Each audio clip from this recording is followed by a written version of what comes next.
E este Deus que está presente é o Deus que fala. E Ele fala pela sua palavra. Por isso eu convido você para abrir sua Bíblia comigo. No Evangelho de Jesus Cristo, conforme o relato de João, no capítulo 1. João, capítulo 1.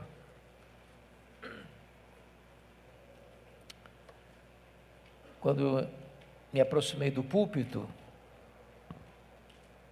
vi uma frase profundamente impactante aqui. Se alguém assumir este púlpito e não pregar Jesus Cristo, seja maldito. Eu não vim aqui hoje a não ser para falar para você sobre Jesus Cristo. Nós não temos outro assunto. Evangelho de João, capítulo 1, versos 1 a 14. Mas antes de ler, é muito importante entender que o Evangelho de João é a obra literária mais importante do mundo. Nenhum outro livro na história já foi tão traduzido e tão publicado e distribuído como o Evangelho de João. Já passam de 2 bilhões de exemplares. O Evangelho de João foi escrito no final do 1º século, quando os outros evangelhos sinóticos, Mateus, Marcos e Lucas, já circulavam na igreja cristã há mais de 20 anos. O Evangelho de João foi escrito quando todos os demais apóstolos já estavam mortos, e mortos pelo viés do martírio. O Evangelho de João foi escrito para defender a fé cristã de um ataque frontal, de uma heresia perniciosa, que quase mina e solapa a igreja nos 3 primeiros séculos. Uma heresia chamada de gnosticismo, uma espécie de concubinato entre a fé judaica e a filosofia grega.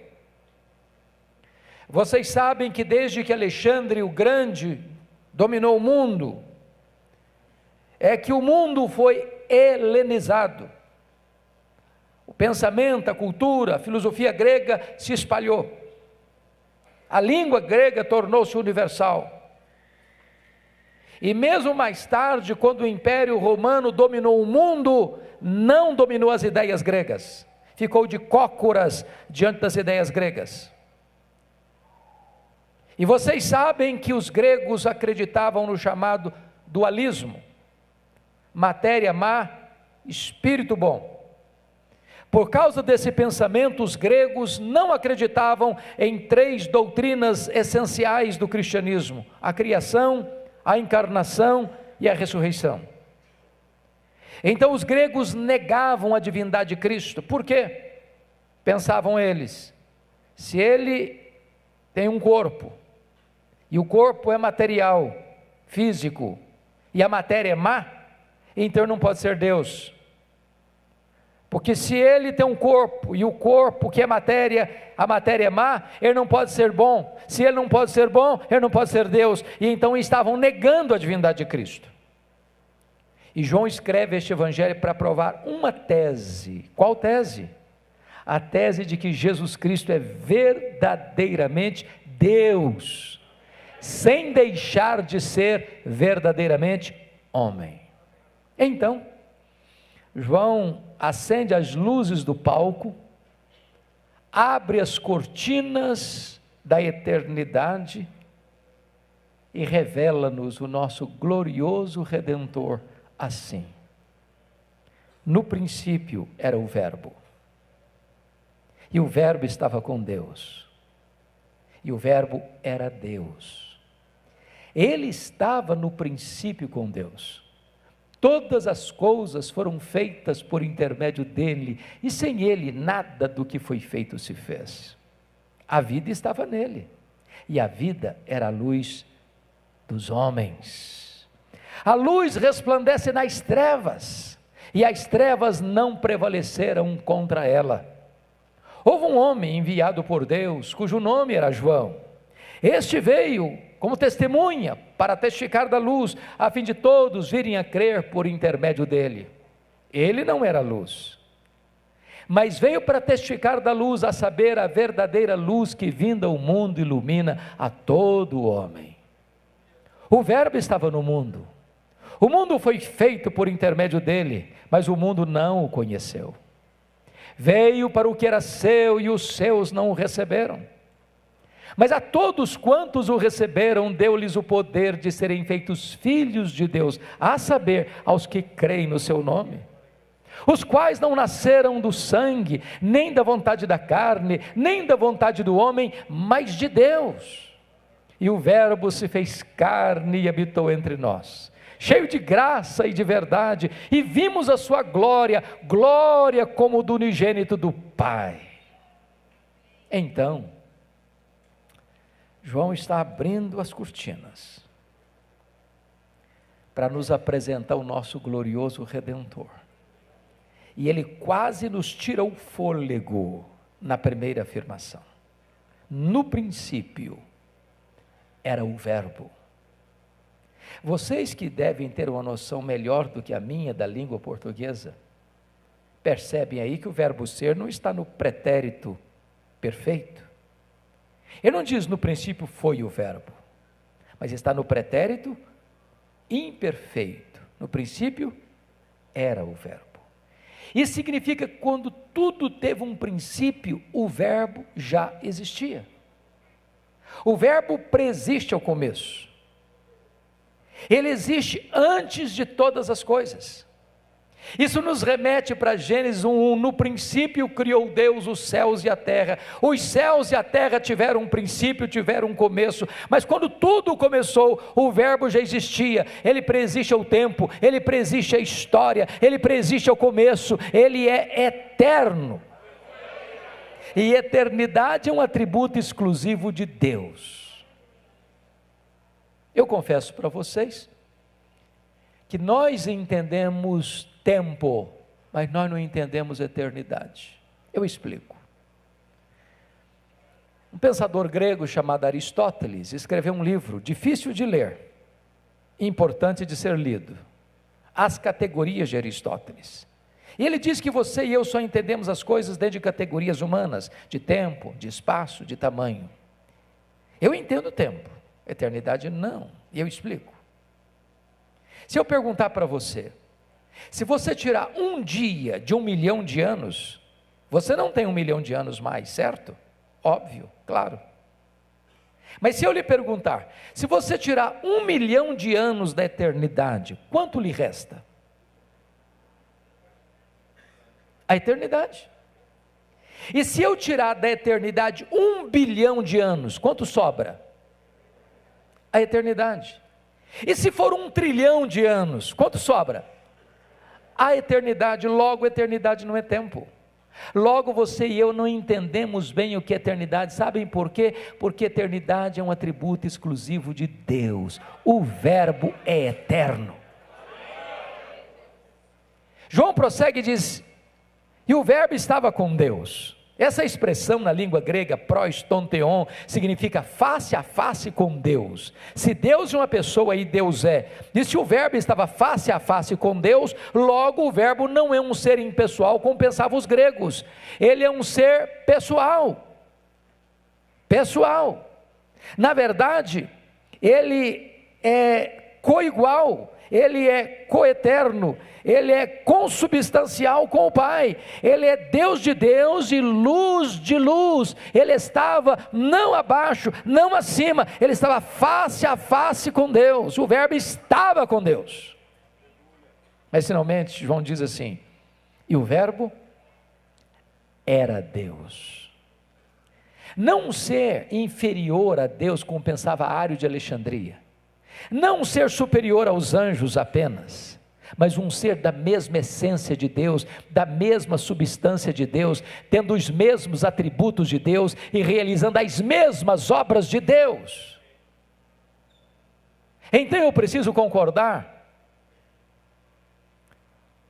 com o pensamento, com o pensador irlandês C.S. Lewis, quando disse assim: com respeito a Jesus, você só tem 3 opções: ou ele é um mentiroso, ou ele é um louco, ou ele é Deus. Se ele não é quem ele disse ser, ele é um mentiroso. Se ele não é quem ele pensou ser, ele é um louco. Mas se ele é quem ele disse ser, então ele é Deus. Foi ele quem disse: quem me vê a mim, vê o Pai, porque eu e o Pai somos um. E João diz assim no verso 2: ele estava no princípio com Deus. Que princípio? No princípio criou Deus os céus e a terra, pois o nosso glorioso Redentor estava lá, quando todas as coisas foram criadas. Mas ele não estava lá passivamente, não. O verso 3 diz que todas as coisas foram feitas por ele, ou criadas por ele, e nada do que foi feito sem ele se fez. Aqui tem uma verdade gloriosa, espantosa, revolucionária. E esse texto enseja-nos 4 conclusões. Primeiro, a matéria não é eterna como pensavam os gregos. A matéria foi criada, e criada pelo nosso glorioso Redentor. Este mundo é feito de matéria e energia. Matéria e energia não criam a si mesmas. Esse mundo é governado por leis, leis não criam a si mesmas. Logo, alguém maior do que a matéria, independente da matéria, criou a matéria e estabeleceu leis para governar o universo. Este é o nosso glorioso Redentor. Segunda conclusão: este mundo não veio à existência por geração espontânea. A teoria da geração espontânea não está calçada com a verdade. Desculpem da expressão, o mundo não pariu a si mesmo. O mundo não deu à luz a si mesmo. O mundo não surgiu espontaneamente. O mundo foi criado, e criado pelas mãos do nosso glorioso Redentor. Terceiro, o mundo não é resultado de uma explosão, de uma mega explosão cósmica. A teoria do Big Bang não está calçada com a verdade. Sabem por quê? Porque o caos não produz o cosmos, porque a desordem não produz a ordem. Seria mais fácil acreditar que jogando 1 bilhão de letras para o espaço, elas caíssem em termos de uma grande enciclopédia, do que acreditar que uma mega explosão produziu o nosso universo com leis tão precisas, com movimentos tão harmônicos. Posso lhes garantir que é preciso ter mais fé para ser um ateu do que para ser um crente. O nosso planeta não está onde está porque uma explosão nos deixou aqui, porque o acaso nos deixou aqui. Foram as mãos do nosso Criador que nos colocou aqui. Até porque se nós estivéssemos mais perto do Sol, nós morreríamos queimados. Se nós estivéssemos mais longe do Sol, nós morreríamos congelados. A Lua não está onde está porque uma explosão a deixou lá.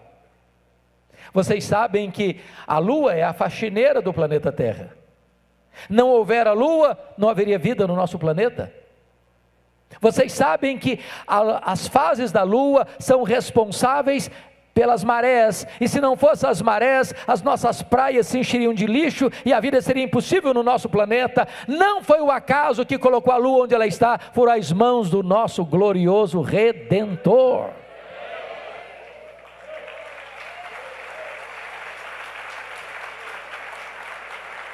A quarta conclusão é que o mundo não é resultado de uma evolução de milhões e milhões de anos.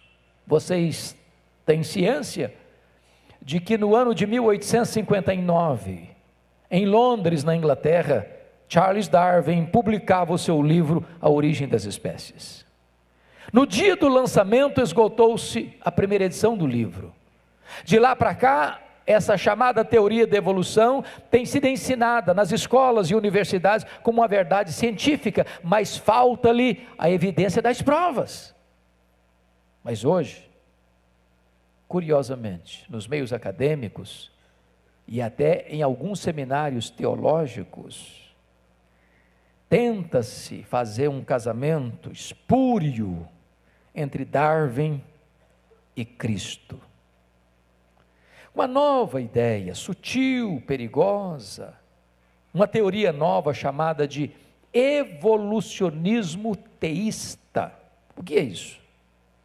É a ideia de que Deus criou, sim, Deus criou, mas por intermédio do processo da evolução. O grande problema com essa teoria é que você vai precisar ir para Gênesis 1 e 2 e olhar esse texto como um texto metafórico, não como um texto literal e histórico. Se esse texto registrado em Gênesis, que relata a criação, é um mito, é uma lenda, é uma metáfora, então Adão e Eva não existiram. Se Adão e Eva não existiram, então não houve queda. Mas se não houve queda, então não precisa de redenção. E se o primeiro Adão é um mito, então o segundo Adão também deve sê-lo. O grande problema é que o relato da criação não está presente apenas em Gênesis 1 e 2, está presente em todo o Pentateuco, está presente nos livros históricos, está presente nos livros poéticos, está presente nos livros proféticos, está presente nos evangelhos, está presente no livro de Atos, está presente nas epístolas, está presente no livro de Apocalipse. Nós precisaríamos desconstruir toda a Bíblia para sustentar essa teoria. Então seja Deus verdadeiro e mentiroso todo homem, e nós erguemos a bandeira e afirmamos: todas as coisas foram feitas por intermédio dele, e sem ele nada do que foi feito se fez.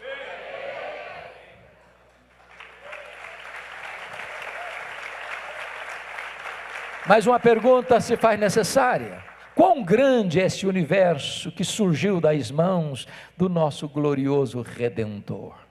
O profeta Isaías, escrevendo um texto messiânico, cristológico, lá no capítulo 40, diz que este é aquele que mede as águas na concha da sua mão.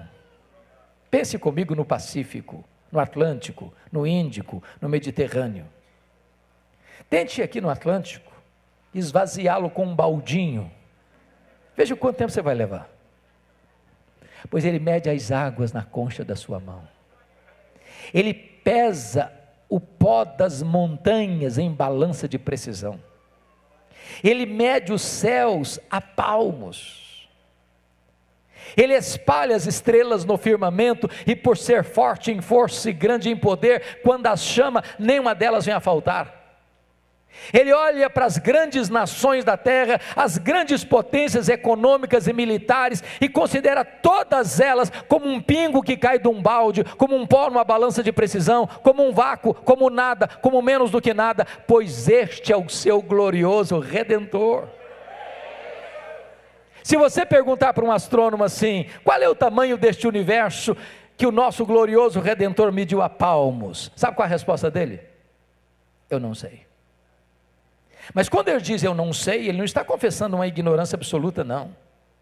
É que nenhum homem, por mais robusto que seja o seu conhecimento, ou por mais peregrina que seja a sua mente, não, jamais é capaz de afirmar qual é o último limite do universo, porque esta é uma matéria ainda em estudo.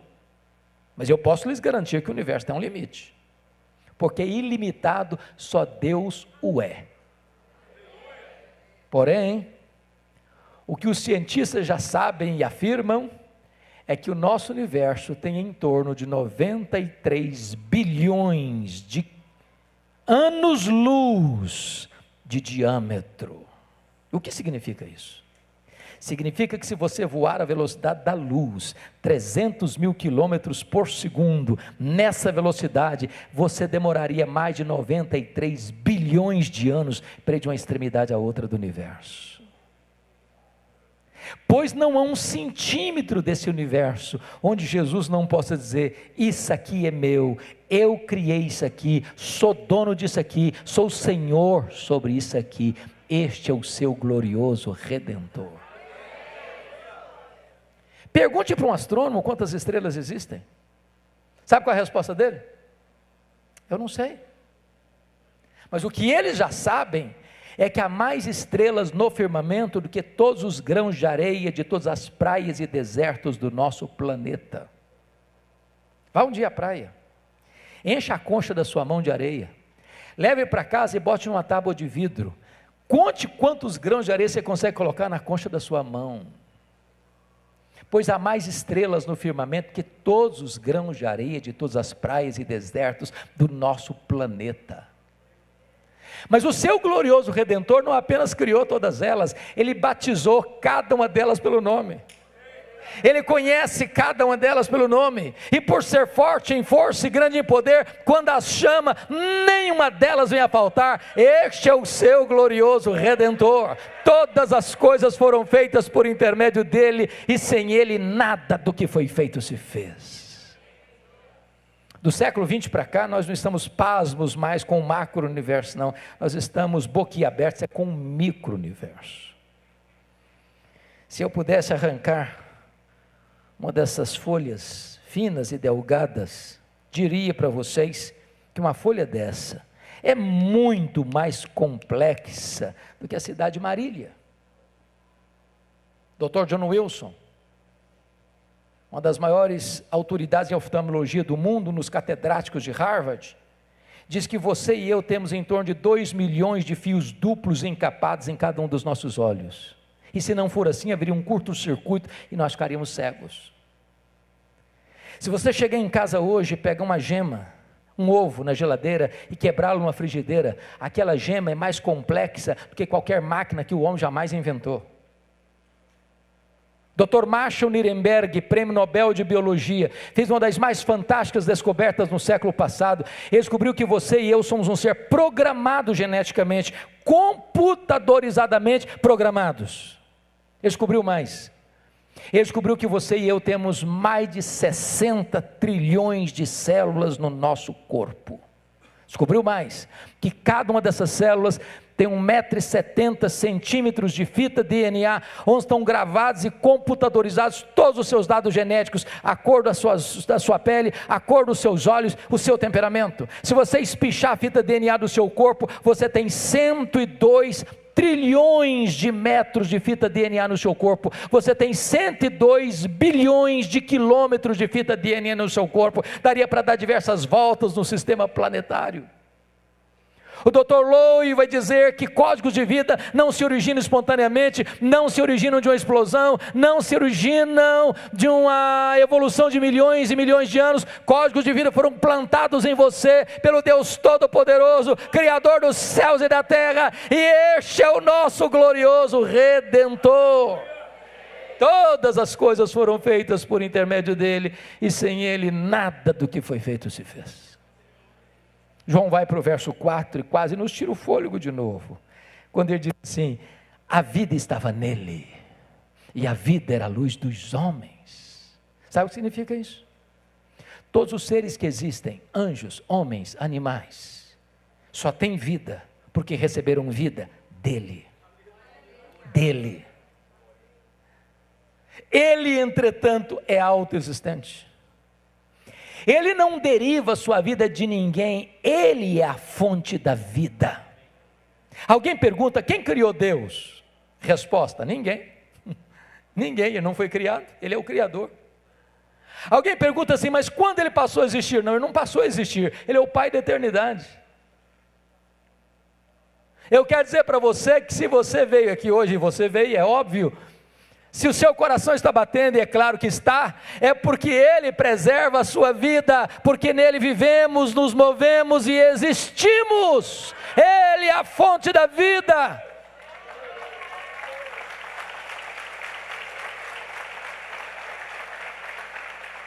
Mais do que isso, Ele é a luz dos homens, e a luz resplandece nas trevas, e as trevas não prevaleceram contra ela. Sabe o que significa isso? Jesus não se intimida com trevas, Jesus não tem medo das trevas, por mais trevosa que seja a treva, as trevas têm que se recuar diante dEle, porque Ele é a luz. Não tem pecado que Ele não perdoe, não tem vício que Ele não trate e cure, não tem casamento quebrado que Ele não restaure, não tem pecador tão profundamente arruinado que Ele não perdoe e salve. Para Ele não tem causa perdida, para Ele não tem vida irrecuperável. Ele é a luz e a luz prevalece sobre as trevas.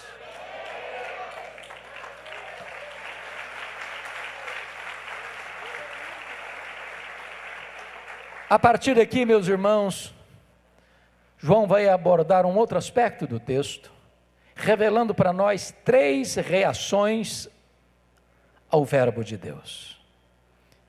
A primeira reação está nos versos 6 a 9, confira comigo. É a reação do precursor do verbo. Houve um homem enviado por Deus, cujo nome era João. Este veio como testemunha para testificar a respeito da luz, a fim de todos virem a crer por intermédio dele. Ele não era luz, veio para testificar da luz, a saber, a verdadeira luz que vinda ao mundo ilumina a todo homem. Preste atenção comigo. Tem 400 anos de silêncio profético, entre o último profeta do Velho Testamento, Malaquias, e João Batista. Tinha templo, tinha culto, tinha festa, tinha sacrifícios, tinha sacerdotes, mas não tinha palavra de Deus. Até o momento que Deus rompeu o silêncio e enviou um homem estranho, vestindo roupa estranha, se alimentando de comida estranha, pregando num lugar estranho, o deserto da Judeia, quente demais de dia, gelado demais de noite. E diz a Bíblia que ele está pregando o batismo de arrependimento para a remissão de pecados. E diz a Bíblia que as multidões fluem aos borbotões para o deserto para ouvi-lo, confessando os seus pecados, recebendo o batismo de arrependimento. E de repente João olha aquela massa humana chegando, multidões e multidões. Quem está vindo? Os soldados, os publicanos, os fariseus, os saduceus. E quando ele percebe que no meio daquela massa humana, fariseus e saduceus estão chegando, junto com eles, ele se dirige à multidão assim: raça de víboras, quem vos induziu a fugir da ira vindoura? Produzir frutos dignos de arrependimento, porque o machado já está posto à raiz das árvores. Aquele que não produzir bom fruto é cortado e lançado fora e no fogo. E de repente, no meio da multidão, surge um bochicho que vai circulando entre a multidão, com uma pergunta sedosa, aveludada, tentadora, perigosíssima, que beija os ouvidos de João Batista com a seguinte pergunta: porventura tu não és o Cristo? Olha a tentação aí, olha o perigo aí, olha a tendência de botar um homem no pedestal aí. Se João tivesse engolido a isca, ele teria falado assim: bom, na verdade eu sou um fenômeno, eu sou um mito.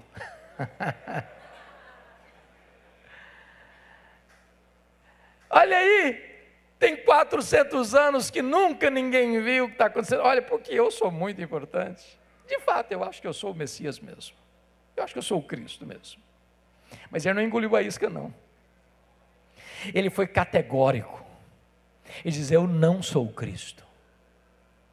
Eu não sou o verbo, eu sou apenas uma voz que clama no deserto. Eu não sou a luz, eu vim apenas para testificar da luz, a verdadeira luz que, vinda ao mundo, ilumina todo homem. Eu não sou o noivo, eu sou apenas amigo do noivo. Eu batizo com água, mas aquele que vem depois de mim é mais poderoso que eu, e ele vos batizará com o Espírito Santo e com fogo. Eu não sou nem digno de me curvar, desatar a correia das suas sandálias. Eu tenho um lema de vida: convém que ele cresça e que eu diminua. Sabe o que João está nos ensinando? Nunca queira receber a glória que só pertence a Jesus. Nunca queira ocupar um lugar onde Deus nunca colocou você. Toda glória dada ao homem é vanglória, é glória vazia, é idolatria, é abominação para Deus. Deus não divide a sua glória com ninguém. Quanto mais humilde você for, entretanto, mais Deus o exaltará. Aí agora vem a segunda reação, versículos 10 e 11, confira comigo. É a rejeição do verbo. Está escrito assim: o verbo estava no mundo, o mundo foi feito por intermédio dele, mas o mundo não o conheceu. Eu pergunto a vocês, quantas vezes aparece a palavra mundo aí no versículo 10? Quantas? 3 vezes. No grego é a mesma palavra, cosmos, cosmos, cosmos. Mas cada vez que ela aparece, ela tem um significado diferente. O verbo estava no mundo. Que mundo? Mundo geográfico. O mundo foi feito por intermédio dele. Que mundo? Mundo material. O mundo não o conheceu. Que mundo? O mundo das pessoas. Mas quando chega no verso 11, ele é específico. Veio para o que era seu, e os seus não o receberam. Quem são os seus aí? São os judeus. Ele procede dos judeus. É o povo da aliança. Mas não receberam por quê? Por falta de luz? Não, por falta de olhos. Por falta de evidências? Não, por falta de fé. Porque todo o Velho Testamento foi uma preparação para a chegada do Messias. Desde Gênesis 3,15, da semente da mulher nascerá aquele que esmagará a cabeça da serpente.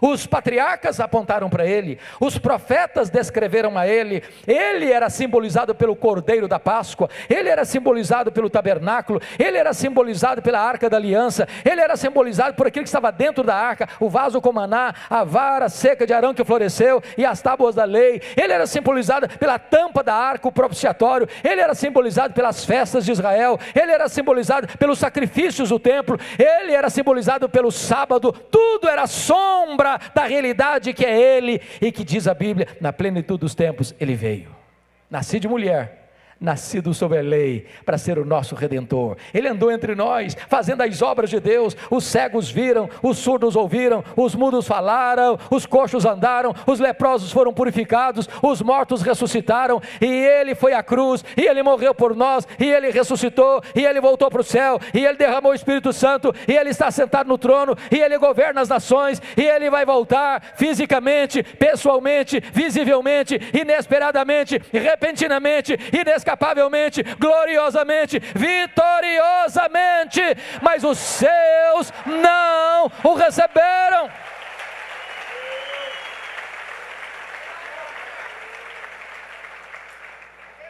Uma das maiores angústias que nós temos é perceber que esta venda ainda está nos olhos do seu povo. Todos os anos eu levo uma caravana a Israel, uma vez por ano, e a minha maior tristeza é chegar lá e perceber que eles ainda estão esperando um Messias, que já veio. Outra tristeza, pastores, que me dá, é perceber quantos pastores e líderes do Brasil vão para Israel, fazendo uma espécie de peregrinação sagrada. Crente não faz peregrinação sagrada. Sagrado não é a geografia, sagrado é a presença do nosso Deus. É muito triste constatar que muitas igrejas evangélicas no Brasil estão se tornando igrejas judaizadas, importando os utensílios do templo, as festas de Israel, a liturgia de Israel, como se isso fosse um upgrade na fé cristã. Isso é retrocesso, isso é voltar para a sombra. Basta ler a carta aos Hebreus. O que foi a carta aos Hebreus? Foi endereçada a crentes judeus, convertidos do judaísmo para o cristianismo. E em face da perseguição que veio, esses crentes estavam deixando o cristianismo de volta para o judaísmo. E o autor aos Hebreus escreve dizendo o seguinte: voltar para o judaísmo depois de ter abraçado a Cristo é apostasia. Por quê? Porque Jesus é melhor do que os profetas, porque Jesus é melhor do que os anjos, porque Jesus é melhor do que Moisés, porque Jesus é melhor do que Arão, porque Jesus é melhor do que Josué, porque o sacrifício de Jesus é superior ao sacrifício dos cordeiros do templo, porque a nova aliança inaugurada no sangue de Jesus é superior à velha aliança. Jesus nos basta. Há poucos dias, eu fui conversar com um colega pastor, tem mais anos de ministério que eu, e eu perguntei assim: e aí, meu irmão, está tudo bem? Ele me respondeu assim: está muito bem, eu acabo de chegar de Israel. Falei: que bom, como é que foi a viagem? Ele me respondeu assim: não, eu só fui lá jejuar debaixo dos céus de Jerusalém. Aí eu não me aguentei. Ele disse: mas pastor, que jejum caro! Que jejum caro! Mas qual a diferença de jejuar debaixo dos céus de Jerusalém e jejuar debaixo dos céus de Marília? Qual a diferença de você orar no sopé do monte e no topo do monte? Qual a diferença de você orar aqui dentro da igreja e dentro do seu quarto? Qual a diferença de você orar dentro do seu carro ou numa estrada movimentada? Deus é Espírito e importa que os seus adoradores o adorem em Espírito e em verdade.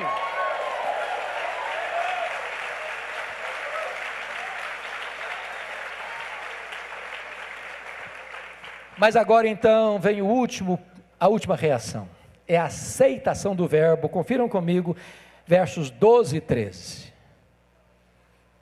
Talvez a mais importante adversativa deste evangelho está no verso 12. Mas a todos quantos o receberam, deu-lhes o poder de serem feitos filhos de Deus, a saber, aos que creem no seu nome. Pergunta: todos quantos? Todos quem? E a resposta é: todos judeus, todos gentios, todos homens, todos mulheres, todos crianças, todos adolescentes, todos jovens, todos adultos, todos velhos, todos ricos, todos pobres, todos brancos, todos amarelos, todos pardos, todos negros, todos daqui, todos dali, todos dalém, não importa de onde você vem, não importa para onde você vai, se você receber a Jesus, você é feito filho de Deus. É óbvio, portanto, que nem todos são filhos de Deus. Entender isso, irmãos, é a verdade mais bendita para o nosso coração. Eu acho que isso cura os traumas da alma, de autoestima achatada, complexo de inferioridade. Porque tem crente, meus irmãos, convenhamos, parece que sente uma espécie de dor de cotovelo. Ao ler Caras, ao ler Forbes, jogadores famosos, artistas famosos, nos seus jatinhos particulares, nos seus iates, nas suas mansões, e ele crente passando uma magrela. Deixa eu dizer uma coisa para você: se você é filho de Deus, corre nas suas veias mais do que sangue azul. Você é filho do Rei dos Reis, do Senhor dos Senhores. Nem todo ouro da terra é capaz de comprar a posição que você recebeu de graça, quando você creu em Jesus Cristo, o nosso Senhor. Todos quantos o receberam, deu-lhes. Quem dá esse privilégio é Deus, e se é Deus quem dá, ninguém pode tirar de você, ninguém. João explica melhor no verso 13, para não haver dúvidas aqui do que ele está falando. Os quais não nasceram de quê? Do sangue. Sabe o que significa isso? Ser filho de Deus não é hereditário, não é hereditário. Você pergunta assim para alguém, você é filho de Deus? Claro que eu sou filho de Deus, meu pai é o pastor da igreja, minha mãe dirige o círculo de oração. Tá bom, é uma benção você ter um pai que é pastor, sua mãe é uma mulher de oração, mas isso não faz de você filho de Deus, não. Você pergunta para outra e diz assim, você é filho de Deus? É claro que eu sou filho de Deus. Fui criado na igreja desde a infância. Ser criado na igreja desde a infância também é uma grande bênção, mas isso não faz de você filho de Deus. Você é filho de Deus? Um responde, claro, eu sou calvinista reformado. Ser calvinista reformado não faz de você filho de Deus. Aí você pergunta, você é filho de Deus? Claro, eu sou um arminiano convicto. É bom, ser arminiano convicto não faz de você filho de Deus. Você é filho de Deus? Claro, eu sou batista. É uma bênção, mas isso não faz de você filho de Deus, não. Você é filho de Deus? Claro, eu sou presbiteriano, sou assembleiano, sou metodista, sou católico. Isso não faz de você filho de Deus. Se é verdade o adágio popular que filho de peixe é peixinho, filho de crente não é crentinho. Para ser filho de Deus tem que nascer de novo, tem que nascer da água e do Espírito, tem que nascer de cima, tem que nascer de Deus, tem que ser nova criatura. Os quais não nasceram do sangue nem da vontade da carne. Sabe o que significa isso? Você não tem competência de fazer de você mesmo filho de Deus. Pense você comigo agora, você tirando férias, indo para o Nordeste, aquela praia com água morninha, debaixo de um coqueiro, deitado numa rede, tomando água de coco, aquela brisa batendo no seu rosto. Daqui a pouco você está pensando, como Deus é bom comigo. Você quer saber de uma coisa? A partir de hoje eu me declaro, eu me faço filho de Deus. Você não tem essa competência, você não tem esse poder. Você não se faz filho de Deus, você é tornado filho de Deus, quando o próprio Deus declara você seu filho, quando você crê no seu Filho Jesus Cristo. Terceiro, os quais não nasceram do sangue, nem da vontade da carne, nem da vontade do homem. Sabe o que significa isso? Ninguém pode fazer de você filho de Deus, nem o pastor da igreja, nem o missionário, nem o sacerdote, nem o bispo, nem o padre, nem o papa, nem Paulo, nem Pedro, nem Maria, nem a igreja, nem a denominação religiosa, nem um concílio eclesiástico, nenhuma autoridade humana tem competência de dizer, seja filho de Deus. Só o próprio Deus pode realizar essa obra na sua vida e dar a você o direito, a autoridade de ser seu filho. E não é porque você nasceu na família A, não é porque você nasceu na família B, não é porque você frequenta a igreja A, não é porque você frequenta a igreja B, não é porque você é bem educado, não é porque você tem dinheiro, não é porque você não tem dinheiro. Você se torna filho de Deus apenas quando você crê em Jesus Cristo, nosso Senhor. Agora, João vai terminar, versículo 14, e ele vai nos levar para o maior mistério do cristianismo, maior mistério. Atanásio, que venceu as teses de Ario, lá no concílio de Nicéia, em 325, escreveu um livro sobre encarnação, e ele diz que é o maior mistério do cristianismo, e é mesmo, se não vejamos, e o verbo se fez carne. Pergunto, que verbo? Que verbo? O verbo eterno, pessoal, divino, autoexistente, criador, autor da vida. O verbo que é verdadeiramente Deus, infinito, imenso, eterno, imutável, onipotente, onipresente, onisciente, transcendente, soberano, que nem os céus dos céus pode contê-lo. Agora ele vai se esvaziando, se esvaziando, se esvaziando, se esvaziando, a ponto de se tornar um zigoto, um embrião, um feto, um bebê, que nasce de uma virgem, é deitado numa manjedoura, e está ali dormindo, placidamente. Aquele menino é o Rei da Glória, é o Criador do Universo, é o soberano Senhor dos céus e da terra. E João diz que ele habitou longe de nós, entre nós. Vestiu pele humana, calçou as sandálias da humildade, pisou o nosso chão, bebeu a nossa água, comeu o nosso pão, sentiu a nossa dor, chorou a nossa lágrima, carregou sobre o seu corpo com o nosso pecado, morreu por nós e ressuscitou gloriosamente. Mas ele se manifestou entre nós de que maneira? Cheio de graça e de verdade. Já pensou se ele tivesse manifestado entre nós cheio de justiça e juízo? Estaríamos fulminados. O melhor de nós, diz a Bíblia, as nossas justiças, aos olhos dele, não passam de trapos de imundícia. Se o melhor de nós são trapos, e o pior de nós, o que seria?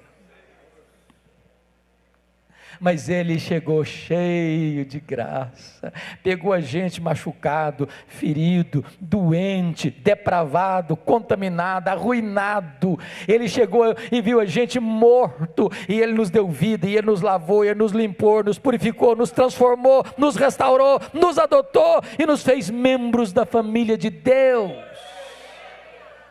E João conclui assim: e vimos a sua glória, glória como do unigênito do Pai. Você sabe que glória não é um atributo de Deus.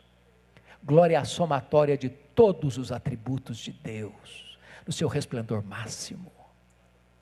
Quando um profeta vinha, falava de um atributo de Deus, Isaías a santidade, Amós a justiça, Oséias a misericórdia, mas quando Jesus veio, ele veio para mostrar Deus. Sabe por quê? Porque ele é o resplendor da glória, ele é a exata expressão do ser de Deus, nele habitou corporalmente toda a plenitude da divindade, e diz: quem me vê a mim, vê o Pai, porque eu e o Pai somos um. Você quer saber quão maravilhoso é Deus? Olha para Jesus. Você quer saber quão santo é Deus? Olha para Jesus. Você quer saber quão amoroso é Deus? Olha para Jesus. Você quer conhecer Deus? Olha para Jesus. Então eu disse para vocês no começo, que João escreveu este evangelho para quê? Para provar uma tese. Qual tese? Jesus Cristo é Deus. Como é que ele provou essa tese até agora? De duas maneiras. Primeiro, ele é Deus porque ele tem os mesmos atributos. Segundo, ele é Deus porque ele faz as mesmas obras. Quando você examina o evangelho todo, ele vai seguir a mesma linha. Sabe o que João vai fazer? Ele vai pegar 7 milagres para registrar. Por que 7? 7 é o número da perfeição. Por que milagres? Porque são obras de Deus. Primeiro milagre, capítulo 2, transforma água em vinho. Segundo milagre, capítulo 4, ele cura o filho de oficial. Terceiro milagre, capítulo 5, ele cura um paralítico em Betesda. Quarto milagre, ele multiplica pães e peixes, no capítulo 6. Quinto milagre, ele anda sobre o mar, capítulo 6. Sexto milagre, capítulo 9, ele cura um cego de nascença. Sétimo milagre, capítulo 11, ele ressuscita Lázaro. Se ele faz as obras de Deus, logo ele é Deus.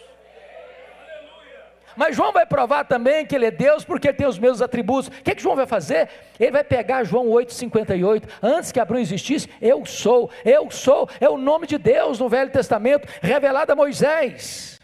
É o Iavé, é o Javé, porque Iavé e Javé são parecidos, porque a letra J e a letra I no hebraico é a mesma letra. Então preste atenção no que eu vou dizer aqui. Quando você pega as vogais de Yahvé ou Javé, com as consoantes de Adonai, e junta, você forma o nome Jeová, pois Jesus é o Jeová do Velho Testamento. O que João vai fazer? Selecionar 7 declarações de Jesus, eu sou.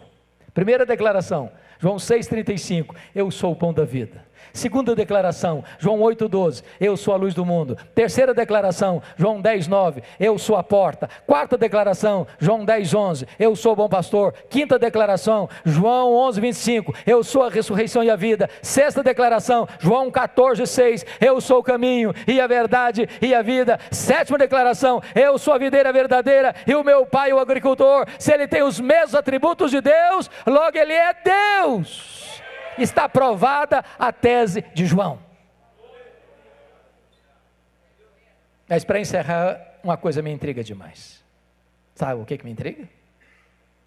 Dessas 7 declarações, uma ele compartilha com a igreja. Só uma. Por exemplo, ele diz em João 8,12, eu sou a luz do mundo. Mas ele diz em Mateus 5,14 assim, vós sois a luz do mundo. Em lugar nenhum Jesus disse para a igreja assim: vós sois o pão da vida. Em lugar nenhum. Ele disse assim: vós sois a porta, vós sois o bom pastor, vós sois a ressurreição e a vida, vós sois o caminho, a verdade e a vida, vós sois a vida verdadeira. Ele nunca disse isso, mas ele disse: eu sou a luz do mundo. E ele diz também: vós sois a luz do mundo. Como entender isso? Para explicar-lhe, faço duas perguntas. Primeira, o sol brilha? Sim, o sol brilha. Por que o sol brilha? Porque o sol tem luz própria. Sabe por que Jesus brilha? Porque ele é o sol da justiça. Ele tem luz própria. Ele é a luz que vinda ao mundo ilumina todo homem. Segunda pergunta, a lua brilha? Resposta, sim, a lua brilha. Como é que a lua brilha? A lua não tem luz própria. A lua só brilha na medida em que ela reflete a luz do sol. Agora preste atenção. Jesus é luz do mundo num sentido em que a igreja não é luz do mundo. A igreja não tem luz própria. A igreja só é luz do mundo na medida em que ela reflete no mundo a luz de Cristo, o sol da justiça. Sabe qual é o seu e o meu papel? É sair pelas ruas, pelos becos, pelas praças, pelas casas, pelos condomínios, pelas faculdades, pelos hospitais, pelo comércio, pela indústria, pelos campos, levando esta luz e deixando esta luz brilhar, a luz do nosso glorioso